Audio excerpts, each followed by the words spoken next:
Assalamualaikum warahmatullahi wabarakatuh. Saya Nur Amali Isyam dari Program Studi Sistem Informasi Fakultas Sains dan Teknologi UPBJJ UT Samarinda. Jadi pada kesempatan hari ini saya akan mengerjakan tugas praktikum ketiga saya di mata kuliah pemrograman berbasis web. Adapun saya diminta untuk membuat antarmuka aplikasi pemesanan bahan ajar SITA Universitas Terbuka menggunakan framework Vue.js. Secara garis besar, aplikasi ini tidak menggunakan database eksternal, melainkan membaca data dari file data bahan ajar.json. Seperti ini ya datanya. Nah, hal pertama yang saya lakukan adalah merancang arsitektur proyek. Sesuai instruksi tugas, saya memisahkan struktur menjadi folder-folder yang terpisah ya. Pertama ada folder assets yang berisikan folder CSS untuk styling dan juga folder IMG berisi gambar logo ya, logo UT. Lalu ada folder data yang tentunya berisikan dataset yang sudah diberikan, data bahan ajar ya, data bahan ajar.json. Lalu ada folder JS yang berisikan components ya, dan service yang berisikan API.js. Dan juga di dalamnya juga ada logika aplikasi ini dengan nama file app.js. Lalu ada folder template yang berisikan template HTML sebagai struktur dasar dari web ini ya. Ada add modal, geo tracking, order form, status batch, stock table. Ya, seperti itu. Pemisahan ini sangat penting ya, karena kode terasa lebih modular dan mudah di-maintain. Di folder service ya, yang terdapat API.js, saya membuat fungsi fetch asynchron ya. Nih, di sini ada fetch asynchron, fetch bahan ajar, untuk mengambil data dummy JSON yang terdapat pada folder data di data bahan ajar.json ini ya, yang kemudian disimpan ke dalam state global foo di dalam file app.js. Ini state globalnya ini. Setiap komponen di folder components diregistrasikan menggunakan metode foo komponen ya. Ini seperti ini. Dengan penamaan kebab case. Lalu dihubungkan ke template masing-masing.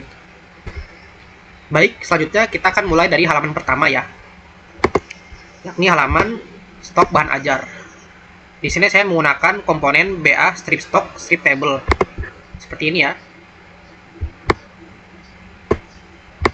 Nah, untuk merender baris table, saya menerapkan direktif v-for yang melakukan perulangan pada array data stok. Teman-teman bisa melihat harga dan jumlah stok di format dengan rapi. Jadi ini adalah hasil implementasi konsep filter foo, di mana saya membuat filter custom untuk menambahkan teks rupiah ya, teks Rp ini seperti ini, serta memformat ribuan pada harga dan menambahkan kata buah pada jumlah stok seperti ini dan ini juga ya. Adapun kodenya bisa kita lihat di sini ya. Nah ini adalah kodenya, filters untuk memfilter formatting teks harga ya. Nih, return Rp dan menambahkan nilai dari rupiahnya, harganya. Ini formatting teks satuan buah ini. Kita mengembalikan nilai berapa jumlah dari stoknya ditambah dengan teks buah ya. Seperti ini. Nah, untuk fitur filter dan sortir, saya menggunakan computed property ya. Alasannya karena computed jauh lebih efisien dibandingkan metode biasa, karena ia menyimpan cache dan hanya memproses ulang atau recompute data jika filter daerah, kategori, ataupun opsi sortingnya berubah. Saya juga menerapkan fungsi pengandaian v-if untuk membuat dependent options seperti ini ya. Nah, ini v-if ya, fungsi v-if, logika if ya. Jadi opsi kategori hanya akan dirender atau muncul jika pengguna sudah memilih UT daerah. Seperti ini.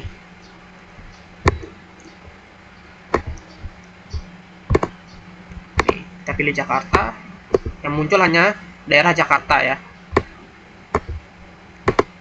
Surabaya, muncul hanya Surabaya, dan seterusnya. Makassar, yang muncul hanya Makassar. Namun jika kita pilih semua daerah, yang muncul semuanya, karena kita tidak memilih daerah khusus ya. Seperti itu. Untuk memenuhi indikator tugas, saya mengimplementasikan dua fungsi watchers ya. Yang pertama yaitu untuk mendeteksi perubahan pada filter UT daerah. Seperti ini ya. Jika daerah diganti, filter kategori akan otomatis direset. Lalu wajar kedua, saya pasang pada form input kode mata kuliah, yang secara real time akan memaksa input pengguna menjadi huruf kapital atau uppercase. Di kolom status, saya memisahkan visualnya ke dalam komponen kecil bernama status batch, seperti ini ya. Komponen ini menerima props jumlah stok dan safety stock. Ini ya propsnya. Saya menggunakan logika if else ya, conditional if else seperti ini. Yang jika berwarna hijau ya, seperti ini ya, itu akan berstatus aman jika melebihi safety. Orange jika kurang, dan merah jika kosong ya. Jika stoknya kosong, dia akan muncul status berwarna merah. Seperti ini ya, kalau kita lihat. Nah, seperti ini. Pada kolom ini juga saya menanamkan event handler, mouse enter, dan mouse leave untuk memunculkan tooltip catatan yang dirender menggunakan VHTML. Ini contohnya pada kondisi aman ya. Di sini kita akan menampilkan tooltip ya. Ini deskripsinya edisi 2024 disuruh cetak ulang. Lalu untuk yang menipis ada tooltip berisi deskripsi cover baru. Ini juga ada tooltip butuh pendingin untuk kit basah. Dan yang menipis ini yang lainnya di mata kuliah dasar-dasar sosiologi ada tooltip berisikan deskripsi stok menipis dan menyuruh kita untuk memprioritaskan reorder ya.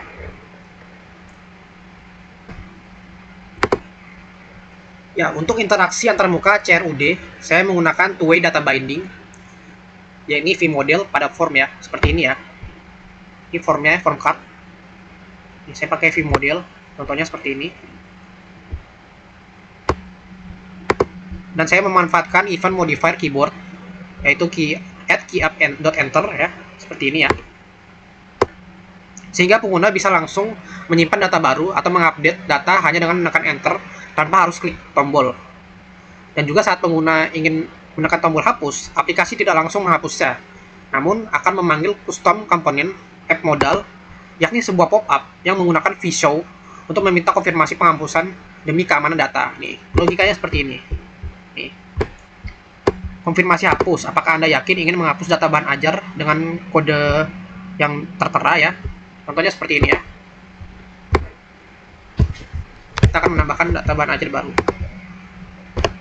Contoh, saya ingin menambahkan mata kuliah dasar infrastruktur teknologi informasi MSIM 304 dasar infrastruktur teknologi informasi. Ini mata kuliah wajib ya. Kita pilih daerah Surabaya. Pelaknya kita R4 K2. Untuk harganya mungkin 65.000 ya. Jumlah stok 40.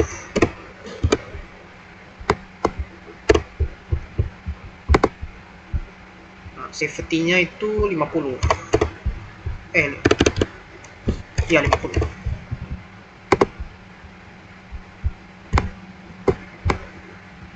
Kita simpan aja ya.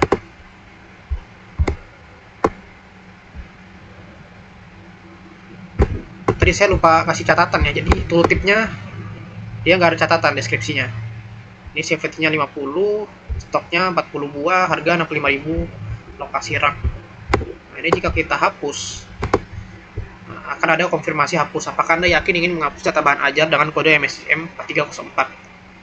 Nah, ini agar datanya tidak langsung terhapus ya, melainkan kita menunggu konfirmasi user. Agar user tidak kalang kabut ketika menghapus. Karena bisa batal, bisa juga langsung dihapus.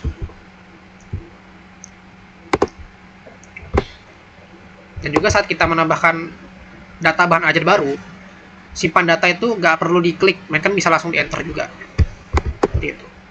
Ya baik, selanjutnya kita beralih ke halaman tracking delivery order ya. routing antar tab ini saya menggunakan conditional sederhana pada level root app.js. Seperti ini ya. Nah ini. Kita memindahkan tab ke tracking agar user bisa langsung melihat hasilnya. Kita akan mempraktekkan. Contohnya nih. Kita ketik NIM-nya ya. 678. Ya. Pada form pencarian ini, interaksinya kembali dioptimalkan menggunakan keyboard event handler seperti sebelumnya ya. Jadi pengguna cukup mengetikkan nomor DO ya, kode DO-nya dari delivery order-nya seperti ini ya, kodenya contohnya 2025-0001 atau mengetik NIM dia. Contohnya kita ada mahasiswa bernama Rina Wulandari. Dia mempunyai NIM 123456789. Nah, kalau kita ketik NIM dia akan muncul status dari delivery order-nya. Untuk cari kita bisa enter ya, ini enter bisa langsung searching ya status dari bahan ajar si Rina ini. Namun kalau kita ketik ESC ya, dia akan mereset hasil. Nah, seperti itu. Kita ketik enter aja dia langsung muncul ya. Jika data ditemukan, ini bisa ditambahkan progres pengiriman baru. Argumen logika di balik fitur ini adalah ketika tombol ditekan, aplikasi akan memanggil objek bawaan JavaScript yaitu date untuk mengambil local time atau waktu perangkat saat itu. Lalu memformatnya dan menyisipkannya ke dalam array riwayat perjalanan paket yang sedang dirender dengan v-for. Data pun otomatis langsung terupdate secara visual.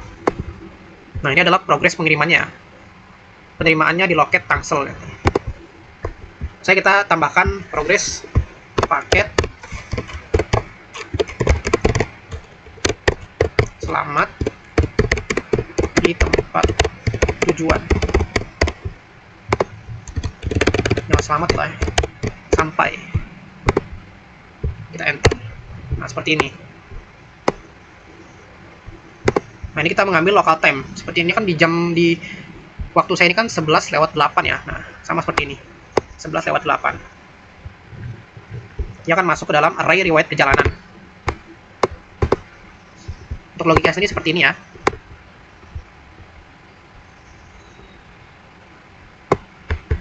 Nah, sini. Nah, ini dia, get progress. Kita mengenerate waktu berdasarkan local time. Ini logikanya ya.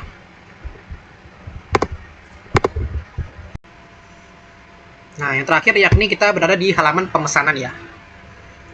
Di sini ada integrasi fitur yang cukup kompleks ya. Pertama ada penomoran DO otomatis. Nah, ini otomatis jadi dari logik aplikasinya. Jadi nomor ini tidak diketik secara manual, melainkan di-generate menggunakan computed property. Jadi logikanya saya mengambil format text DO ditambah dengan tahun berjalan menggunakan new date dalam kurung .get full year dalam kurung dan ditambahkan dengan panjang array DO saat ini atau sequence number yang diformat agar selalu 3 digit seperti ini ya. Ini adalah logiknya ya. Generate nomor delivery order. Di consider new date dalam kurung .get full year. Dia akan mengakses state global di root untuk melihat berapa total DO yang sudah ada. Baru membuat format urutan jadi 3 digit.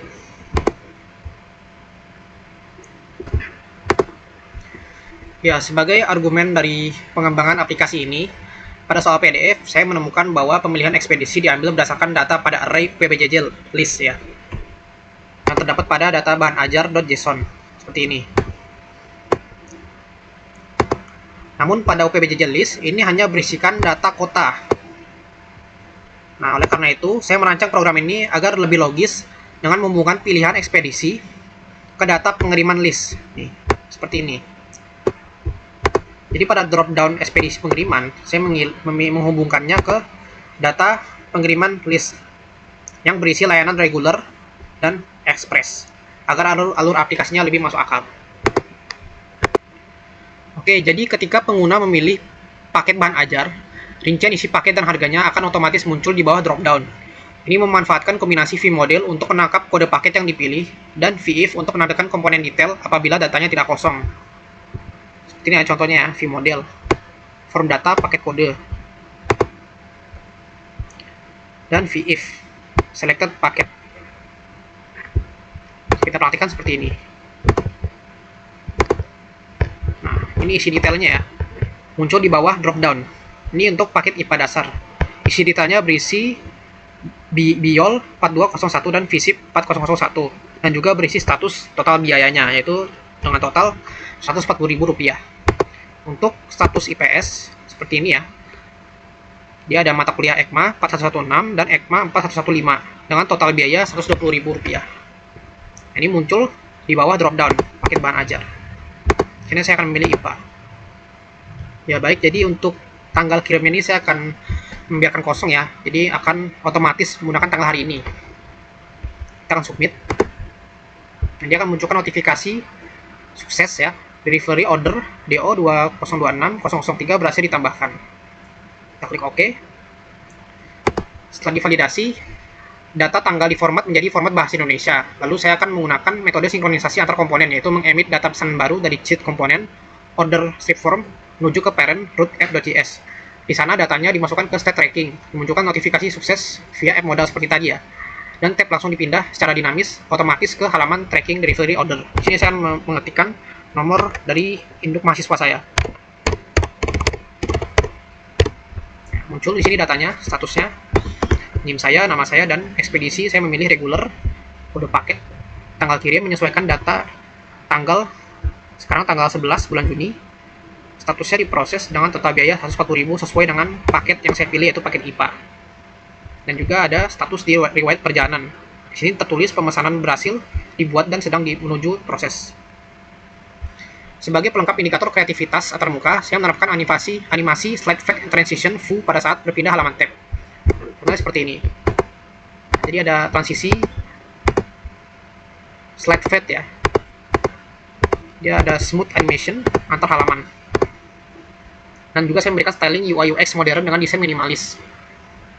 Nah, jika saya hover ke berbagai komponennya, dia akan memunculkan shadow atau bayangan di bagian belakang komponennya. Ini agar hover effect agar aplikasi lebih interaktif dan nyaman digunakan oleh pengguna. Secara keseluruhan, aplikasi ini telah mengimplementasikan konsep full komponen, list rendering, V4, one way dan two way binding, conditional rendering, computed dan methods, watchers, event handling, dan formatting filter sesuai dengan 8 indikator capaian tugas yang tertera pada file PDF. Baik, sekian presentasi saya mengenai tugas ketiga saya di praktikum pemrograman berbasis web ini. Jika ada salah penyebutan logika dalam pemrograman dan juga salah penyebutan komponen, saya mohon maaf.